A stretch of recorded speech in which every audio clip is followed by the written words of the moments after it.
లోక్సభ ఫలితాలు వచ్చి వారం రోజులవుతున్నా పార్టీ అధినేత కేసీఆర్ సైలెంట్ మోడ్లోనే ఉన్నారు. పార్లమెంట్ ఎన్నికల ఫలితాలపై ఇప్పటి వరకు విశ్లేషణ లేదు. కేడర్కు భరోసా ఇవ్వలేదు. ఓటమిపైన పార్టీ ఇంటర్నల్ రివ్యూ కూడా కరువైంది. దీంతో కేడర్ అంతా నైరాశ్యంలో ఉంది. పార్టీలో ఏం జరుగుతుందో తెలియక సతమతమవుతున్నారు. ఊహించని విధంగా పుంజుకుంటామని, దేశ రాజకీయాల్లో చక్రం తిప్పుతామని కేసీఆర్ ప్రకటించినా పార్లమెంట్ ఎన్నికల్లో అనూహ్య ఫలితాలొచ్చాయి. ఒక్క స్థానంలో కూడా విజయం సాధించలేదు. అవమాన భారమా లేకుంటే ఫాల్స్ ప్రెస్టేజా తెలియదు, కానీ ఈ నెల 4న లోక్సభ ఫలితాలు వచ్చిన నాటి నుంచి ఇప్పటి వరకు ఫలితాలపై మాట్లాడలేదు. కనీసం మీడియా ప్రకటన కూడా విడుదల చేయలేదు. పార్టీ లీడర్లు కేడర్కు సైతం ధైర్యం చెప్పలేదు. ఇదిలా ఉండగా పార్టీ అధినేత కేసీఆర్ మౌనంపై కేడర్లో ఆందోళన నెలకొంది. ఎందుకు మాట్లాడడం లేదన్నది చర్చనీయాంశమైంది. పార్టీలో ఏం జరుగుతుందో తెలియకపోవడంతో పార్టీలో ఉండాలా మారాలా అనే సందిగ్ధం కేడర్లో నెలకొంది.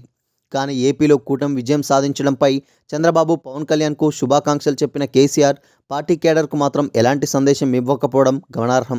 పార్లమెంట్ ఎన్నికలకు ప్రతిష్టాత్మకంగా తీసుకున్న కేసీఆర్ మాజీ మంత్రులు కేటీఆర్, హరీష్ రావు విస్తృత ప్రచారం నిర్వహించారు. కానీ పార్టీని గట్టెక్కించలేకపోయారు. ఓటమి తర్వాత వారం సైతం మీడియా ముందుకు రాలేదు. కేవలం ప్రకటన మాత్రమే విడుదల చేశారు. ప్రజా తీర్పును శిరసావహిస్తామని మాత్రం ప్రకటించారు. కానీ కేడర్ నేతలకు మాత్రం ధైర్యం చెప్పలేదు. వారికి ఏ విధంగా అండగా ఉంటామని పార్టీ కార్యక్రమాలపైన చెప్పకపోవడంతో కేడర్లో నైరాశ్యం నెలకొంది. ఫలితాలు వచ్చి దాదాపు వారం రోజులైనా పార్లమెంట్ ఎన్నికల్లో ఓటమిపై పార్టీ అధిష్టానం విస్తృత స్థాయి సమావేశం నిర్వహించలేదు. ఫలితాలపై రివ్యూ కూడా నిర్వహించలేదు. కేవలం ఫామ్ హౌస్కు వెళ్లి కలిసిన నేతలతో మాత్రం ఫలితాలపై ఆరా తీసినట్లు సమాచారం.